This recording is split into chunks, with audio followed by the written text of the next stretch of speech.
नमस्ते दोस्तों, प्रस्तुत है कहानी नमक का दरोगा।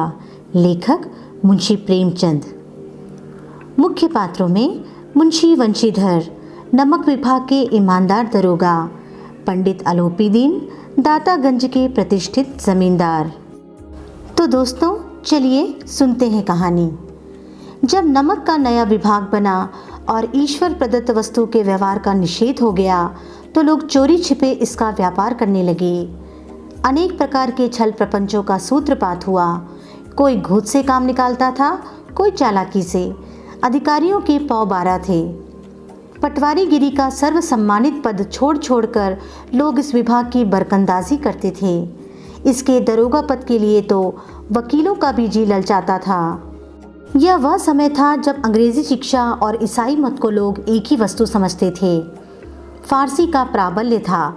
प्रेम की कथाएं और श्रृंगार रस के काव्य पढ़कर फारसीदा लोग सर्वोच्च पदों पर नियुक्त हो जाया करते थे। मुंशी वंशीधर भी जुलेखा की विरह कथा समाप्त करके सीरी और फरहाद के प्रेम वृत्तांत को नल और नील की लड़ाई और अमेरिका के आविष्कार से अधिक महत्व की बातें समझते हुए रोजगार की खोज में निकले। उनके पिता एक अनुभवी पुरुष थे। समझाने लगे, बेटा घर की दुर्दशा देख रहे हो, ऋण के बोझ से दबे हुए हैं। लड़कियां हैं, वे घास फूस की तरह बढ़ती चली जाती हैं। मैं कगारे पर का वृक्ष हो रहा हूँ, ना मालूम कब गिर पड़ूं। अब तुम ही घर के मालिक मुख्तार हो। नौकरी में ओहदे की ओर ध्यान मत देना, यह तो पीर का मज़ार है। निगाह चढ़ावे और चादर पर रखनी चाहिए। ऐसा काम ढूंढना जहाँ कुछ ऊपरी आय हो।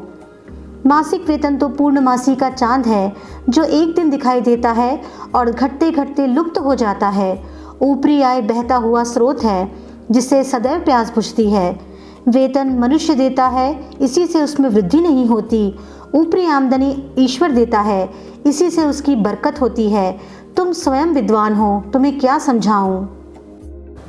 इस विषय में विवेक की बड़ी आवश्यकता है। मनुष्य को देखो, उसकी आवश्यकता को देखो और अवसर को देखो। उसके उपरांत जो उचित समझो करो।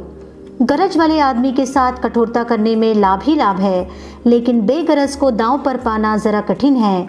इन बातों को निगाह में बांध लो, यह मेरी जन्म भर की कमाई है। इस उपदेश के बाद पिताजी ने आशीर्वाद दिया। वंशीधर आज्ञाकारी पुत्र थे। ये बातें ध्यान से सुनी और तब घर से चल खड़े हुए। इस विस्तृत संसार में उनके लिए धैर्य अपना मित्र, बुद्धि अपनी पथ प्रदर्शक और आत्मावलंबन ही अपना सहायक था। लेकिन अच्छे शकुन से चले थे। जाते ही जाते नमक विभाग के दरोगा पद पर प्रतिष्ठित हो गए। वेतन अच्छा और ऊपरी आय का तो ठिकाना ही ना था। वृद्ध मुंशी जी को सुख संवाद मिला तो फूले ना समाये। महाजन कुछ नरम पड़े, कलवार की आशालता लहलहाई। पड़ोसियों के हृदय में शूल उठने लगे। जाड़े के दिन थे और रात का समय। नमक के सिपाही चौकीदार नशे में मस्त थे। मुंशी वंशीधर को यहाँ आए अभी 6 महीनों से अधिक न हुए थे, लेकिन इस थोड़े समय में ही उन्होंने अपनी कार्यकुशलता और उत्तम आचार से अफसरों को मोहित कर लिया था। अफसर लोग उन पर बहुत विश्वास करने लगे। नमक के दफ्तर से 1 मील पूर्व की ओर जमुना बहती थी। उस पर नावों का एक पुल बना हुआ था। दरोगा जी किवाड़ बंद किए मीठी नींद सो रहे थे। अचानक आंख खुली तो नदी के प्रवाह की जगह गाड़ियों की गड़गड़ाहट तथा मल्लाहों का कोलाहल सुनाई दिया। उठ बैठे। इतनी रात गए गाड़ियां क्यों नदी के पार जाती हैं? अवश्य कुछ न कुछ गोलमाल है। तर्क ने भ्रम को पुष्ट किया। वर्दी पहनी, तमंचा जेब में रखा और बात की बात में घोड़ा बढ़ाए हुए पुल पर आ पहुंचे। गाड़ियों की एक लंबी कतार पुल के पार जाती देखी। डांट कर पूछा, किसकी गाड़ियां हैं? थोड़ी देर तक सन्नाटा रहा। आदमियों में कुछ कानाफूसी हुई। तब आगे वाले ने कहा, पंडित आलोपीदीन की। कौन पंडित आलोपीदीन? दातागंज के। मुंशी वंशीधर चौंके। पंडित आलोपीदीन इस इलाके के सबसे प्रतिष्ठित जमींदार थे। लाखों रुपए का लेन देन करते थे। इधर छोटे से बड़े कौन ऐसे थे जो उनकी ऋणी न हो। व्यापार भी बड़ा लंबा चौड़ा था। बड़े चलते पुरजे आदमी थे। अंग्रेज अफसर उनके इलाके में शिकार खेलने आते और उनके मेहमान होते। बारहों मास सदाव्रत चलता था। मुंशी ने पूछा, गाड़ियां कहाँ जाएंगी? उत्तर मिला, कानपुर। लेकिन इस प्रश्न पर कि इनमें क्या है, सन्नाटा छा गया। दरोगा साहब का संदेह और भी बढ़ा। कुछ देर तक उत्तर की बाट देखकर वह जोर से बोले, क्या तुम सब गूंगे हो गए हो? हम पूछते हैं इनमें क्या लदा है। जब इस बार भी कोई उत्तर न मिला तो उन्होंने घोड़े को एक गाड़ी से मिलाकर बोरे को टटोला। भ्रम दूर हो गया, यह नमक के ढेले थे। पंडित अलोपी दीन अपने सजीले रथ पर सवार कुछ सोते कुछ जागते चले आते थे। अचानक कई गाड़ीवानों ने घबराए हुए आकर जगाया और बोले, महाराज, दरोगा ने गाड़ियां रोक दी हैं और घाट पर खड़े आपको बुलाते हैं। पंडित अलोपी दीन का लक्ष्मी जी पर अखंड विश्वास था। वह कहा करते थे कि संसार का तो कहना ही क्या, स्वर्ग में भी लक्ष्मी का ही राज्य है। उनका यह कहना यथार्थ ही था। न्याय और नीति सब लक्ष्मी के ही खिलौने हैं, इन्हें वह जैसे चाहती हैं नचाती हैं। लेटे ही लेटे गर्व से बोले, चलो हम आते हैं। यह कहकर पंडित जी ने बड़ी निश्चिंतता से पान के बीड़े लगाकर खाए। फिर लिहाफ ओढ़े हुए दरोगा के पास आकर बोले, बाबूजी आशीर्वाद, कहिए हमसे ऐसा कौन सा अपराध हुआ कि गाड़ियां रोक दी गई? हम ब्राह्मणों पर तो आपकी कृपा दृष्टि रहनी चाहिए। वंशीधर रुखाई से बोले, सरकारी हुक्म। पंडित अलोपी दीन ने हंसकर कहा, हम सरकारी हुक्म को नहीं जानते और न सरकार को। हमारी सरकार तो आप ही हैं। हमारा और आपका तो घर का मामला है। हम कभी आपसे बाहर हो सकते हैं? आपने व्यर्थ का कष्ट उठाया। यह हो ही नहीं सकता कि इधर से जाए और इस घाट के देवता को भेंट न चढ़ाए। मैं तो आपकी सेवा में स्वयं ही आ रहा था। वंशीधर पर ऐश्वर्य की मोहिनी वंशी का कुछ प्रभाव न पड़ा। ईमानदारी की नई उमंग थी। कड़क कर बोले, हम उन नमक हरामों में नहीं हैं जो कौड़ियों पर अपना ईमान बेचते फिरते हैं। आप इस समय हिरासत में हैं। आपको कायदे के अनुसार चालान होगा। बस मुझे अधिक बातों की फुर्सत नहीं है। जमादार बदलू सिंह, तुम इन्हें हिरासत में ले लो, मैं हुक्म देता हूँ। पंडित अलोपी दीन स्तंभित हो गए। गाड़ीवानों में हलचल मच गई। पंडित जी के जीवन में कदाचित यह पहला ही अवसर था कि पंडित जी को ऐसी कठोर बातें सुननी पड़ी। बदलू सिंह आगे बढ़ा, किंतु रौब के मारे यह साहस न हुआ कि उनका हाथ पकड़ सके। पंडित जी ने धर्म को धन का ऐसा निरादर करते कभी न देखा था। विचार किया कि यह भी उद्दंड लड़का है, माया मोह के जाल में अभी नहीं पड़ा, अल्हड़ है, झिझकता है। बहुत दीन भाव से बोले, बाबू साहब ऐसा न कीजिए, हम मिट जाएंगे, इज्जत धूल में मिल जाएगी। हमारा अपमान करने से आपके हाथ क्या आएगा? हम किसी तरह आपसे बाहर थोड़े ही हैं। वंशीधर ने कठोर स्वर में कहा, हम ऐसी बातें नहीं सुनना चाहते। अलोपी दीन ने जिस सहारे को चट्टान समझ रखा था वह पैरों के नीचे खिसकता हुआ मालूम हुआ। स्वाभिमान और धन ऐश्वर्य की कड़ी चोट लगी, किंतु अभी तक धन की सांख्यिक शक्ति का पूरा भरोसा था। अपने मुख्तार से बोले, लाला जी 1000 के नोट बाबू साहब को भेंट करो, आप इस समय भूखे से हो रहे हैं। वंशीधर ने गर्म होकर कहा, 1000 नहीं, 1 लाख भी मुझे सच्चे मार्ग से नहीं हटा सकते। धर्म की इस बुद्धिहीन दृढ़ता और देव दुर्लभ त्याग पर मन बहुत झुंझलाया। अब दोनों शक्तियों में संग्राम होने लगा। धन ने उछल उछल कर आक्रमण करने शुरू किए। 1 से 5, 5 से 10, 10 से 15 और 15 से 20,000 तक नौबत पहुंची, किंतु धर्म अलौकिक वीरता के साथ बहुसंख्यक सेना के सम्मुख अकेला पर्वत की भांति अटल अविचलित खड़ा था। अलोपी दीन निराश होकर बोले, अब इससे अधिक मेरा साहस नहीं, आगे आपको अधिकार है। वंशीधर ने अपने जमादार को ललकारा।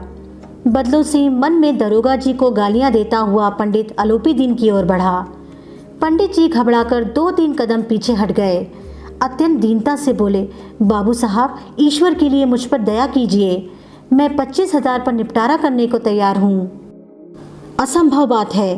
30,000 पर किसी भी तरह संभव नहीं। क्या 40,000 पर भी नहीं? 40,000 नहीं, 40 लाख पर भी असंभव है। बदलो सिंह, इस आदमी को हिरासत में ले लो। अब मैं एक शब्द भी नहीं सुनना चाहता। धर्म ने धन को पैरों तले कुचल डाला। अलोपी दीन ने एक हृष्टपुष्ट मनुष्य को हथकड़ियां लिए हुए अपनी ओर आते देखा। चारों ओर निराश और कातर दृष्टि से देखने लगे। इसके बाद मूर्छित होकर गिर पड़े। दुनिया सोती थी पर दुनिया की जीभ जागती थी। सवेरे देखिए तो बालक वृद्ध सबके मुंह से यही बात सुनाई देती थी, जिसे देखिए वही पंडित जी के इस व्यवहार पर टीका टिप्पणी कर रहा था। निंदा की बौछारें हो रही थी, मानो संसार से अब पापी का पाप कट गया। पानी को दूध के नाम से बेचने वाला ग्वाला, कल्पित रोज नामचे भरने वाले अधिकारी वर्ग, रेल में बिना टिकट सफर करने वाले बाबू लोग, जाली दस्तावेज बनाने वाले सेठ और साहूकार, यह सब के सब देवताओं की भांति गर्दनें चला रहे थे।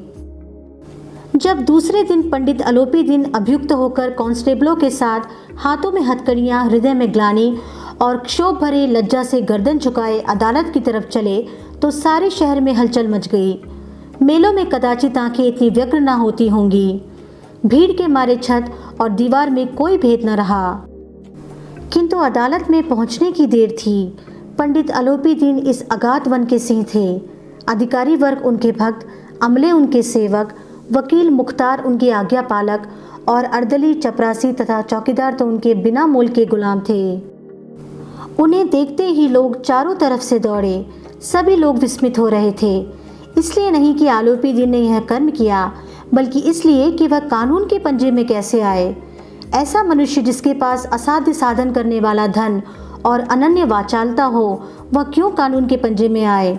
प्रत्येक मनुष्य उनसे सहानुभूति प्रकट करता था। बड़ी तत्परता से इस आक्रमण को रोकने के निमित्त वकीलों की एक सेना तैयार की गई। न्याय के मैदान में धर्म और धन में युद्ध ठन गया। वंशीधर चुपचाप खड़े थे।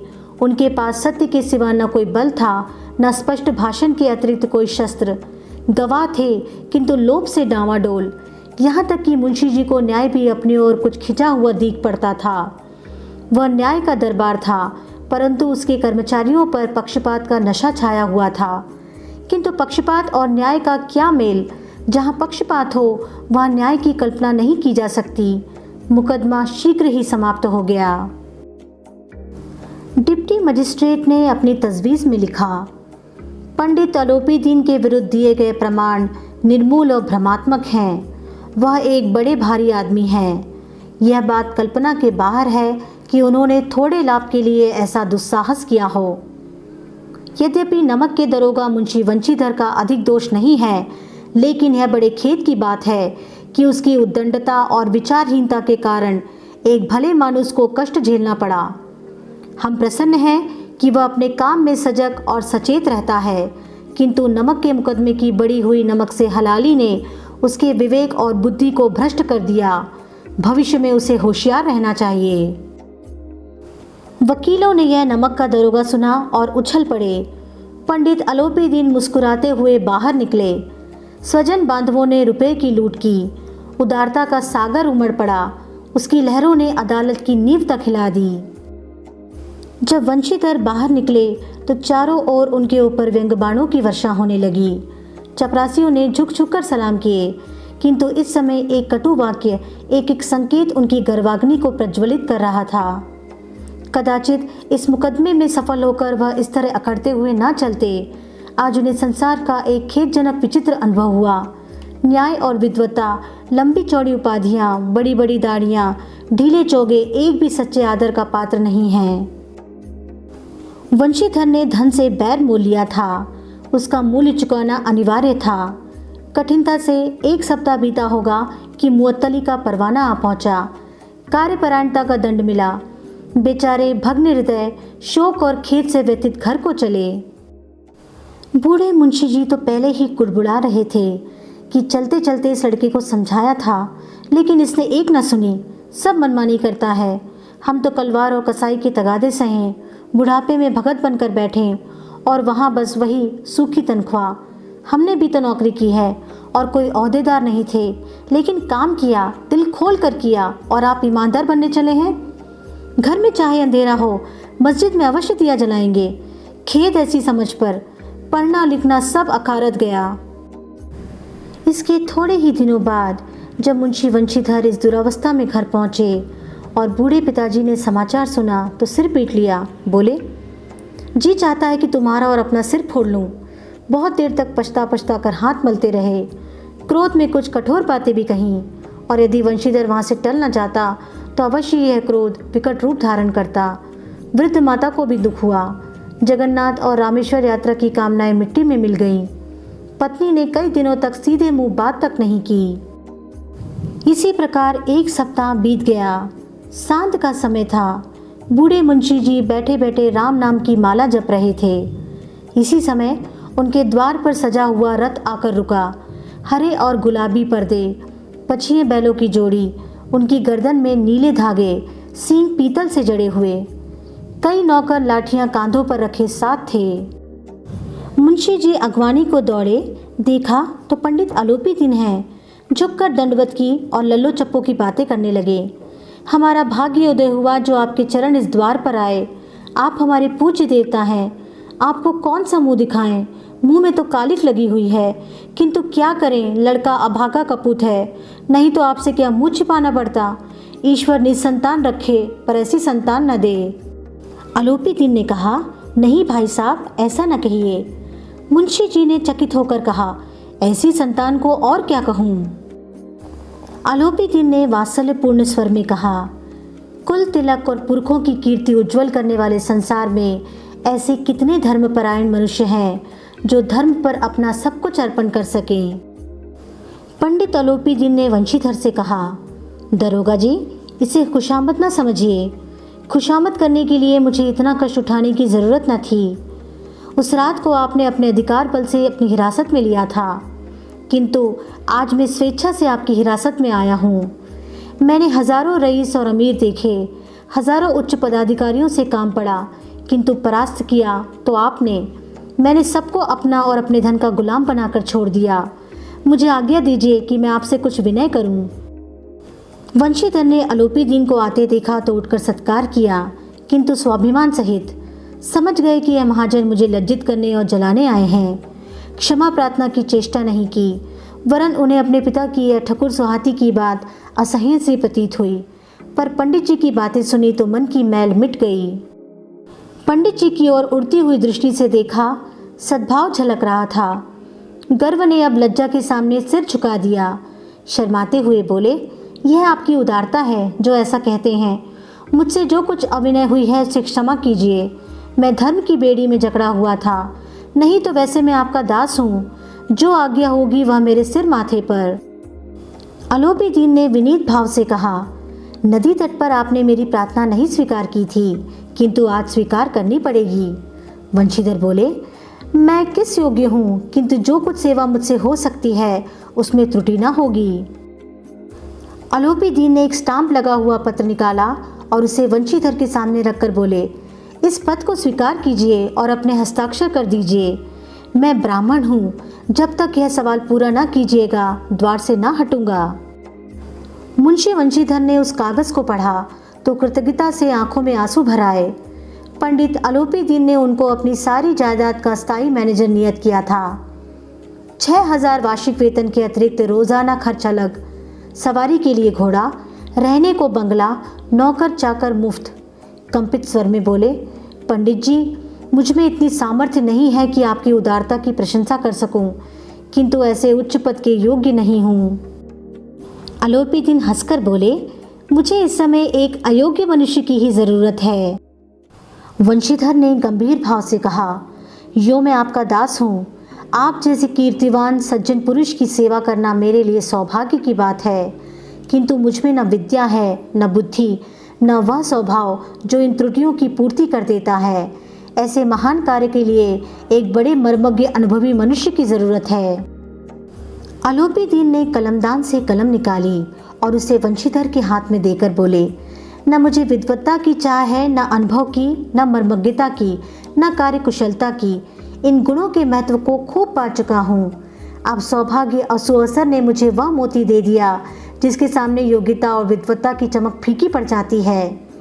यह कलम लीजिए, अधिक सोच विचार न कीजिए, दस्तखत कर दीजिए। परमात्मा से यही प्रार्थना है कि वह आपको सदैव वही नदी के किनारे वाला बेमुरव्वत, उद्दंड, कठोर परंतु धर्मनिष्ठ दरोगा बनाए रखे। वंशीधर की आंखें डबडबा आईं। हृदय के संकुचित पात्र में इतना एहसान न समा सका। एक बार फिर पंडित जी की ओर भक्ति और श्रद्धा की दृष्टि से देखा और कांपते हुए हाथ से मैनेजरी के कागज पर हस्ताक्षर कर दिए। आलोपी दीन ने प्रफुल्लित होकर उन्हें गले लगा लिया।